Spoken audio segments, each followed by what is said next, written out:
Hello, and thank you for viewing our project. My name is Bianca, and our group focused on engaging parents and teachers in effective communication. As 4 pre-service teachers preparing to graduate, we felt that one of our greatest challenges entering our careers was our lack of experience and knowledge concerning parent communication. Parents play a vital role in the educative process, so we made it our mission to find the most effective ways to facilitate professional communication as a teacher with parents. Okay, so we researched causes of communication issues between parents and teachers, and there were common themes in both parties, including a lack of time, which was a big one. So with the families, it could be other work commitments, looking after children, not able to get to the school because of lack of transport, things like that. And with teachers, it was a lot about lack of time to communicate with parents because of planning and scheduled meetings. So most research actually focused on the issues with the parents, but it didn't focus too much on the teacher issues.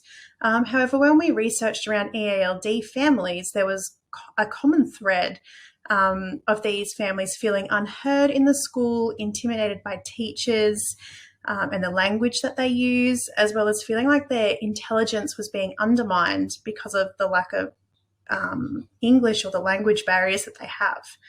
So we found that the common issues that caused this with the teacher was a lack of experience in communicating with parents from a culturally diverse background, and also their own personal attitudes and biases towards other cultures that they may not even realize that they have.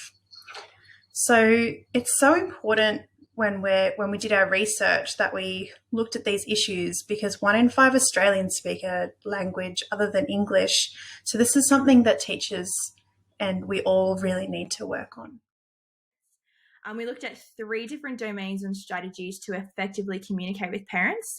These were university level, classroom strategies, and school-wide strategies. So through this, we found that there were 3 key areas which require further university training. They were parent simulation, situations, and reflection, role play training sessions which deconstruct usual practices during meetings with parents, and the creation of a portfolio addressing graduate standards.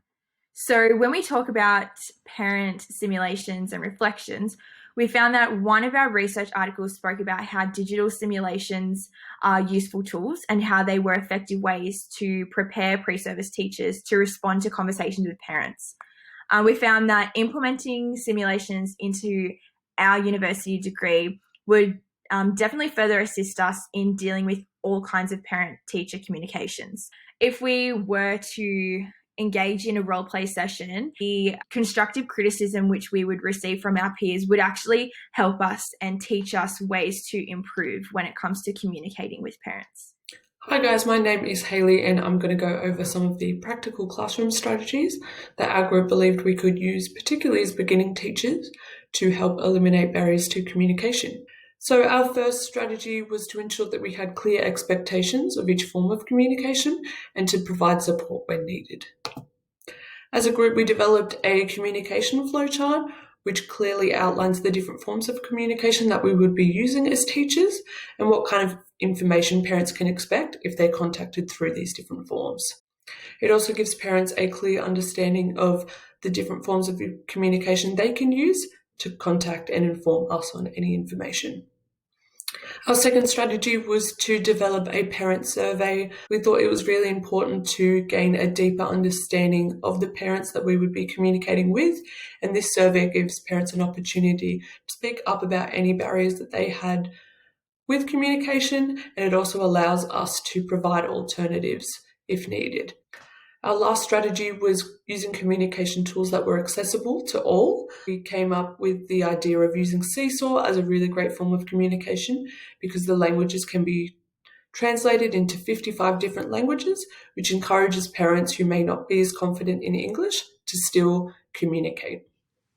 So lastly, we looked at a school-wide approach to effective communication with parents. Schools that promote a climate and culture that value parents and include them as allies and not enemies to the school system seem to have better outcomes for classroom teachers and their students. Some examples of this are schools in which the principal leads by example and they create a culture of promoting sort of parent engagement.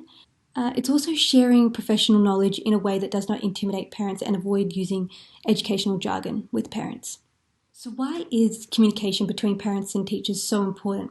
Well, communication between parents and teachers is shown to increase academic success and improve student behaviour. If there's frequent and positive communication with parents, then that child is going to get the best possible education. We found that students with disruptive behaviours benefit from strong parent-teacher communication and collaboration. Again, we're allies with the parents, not enemies. And when parents receive positive communication from the classroom teacher on a regular basis, they are more willing to listen when issues arise and are less likely to be defensive. So building that trust early on has a big impact. And lastly, we noticed that there's a little bit of a black hole in our research because the research that we saw really focused on the pitfalls of parents and didn't really focus on the emotional dynamics of teachers with communication, because there are perceptions that teachers have, and we realised that coming into this project, our perceptions of parents, and we anticipated that we would have hard interactions with them, having that perception really impacts how we interact with them. So by doing this project, we've really come to understand more from the parents' perspective, and we will keep this in mind going into our careers. So thank you for watching, and if you want to find out any more information, just go to our reference list, and there's some really great references there. Thank you.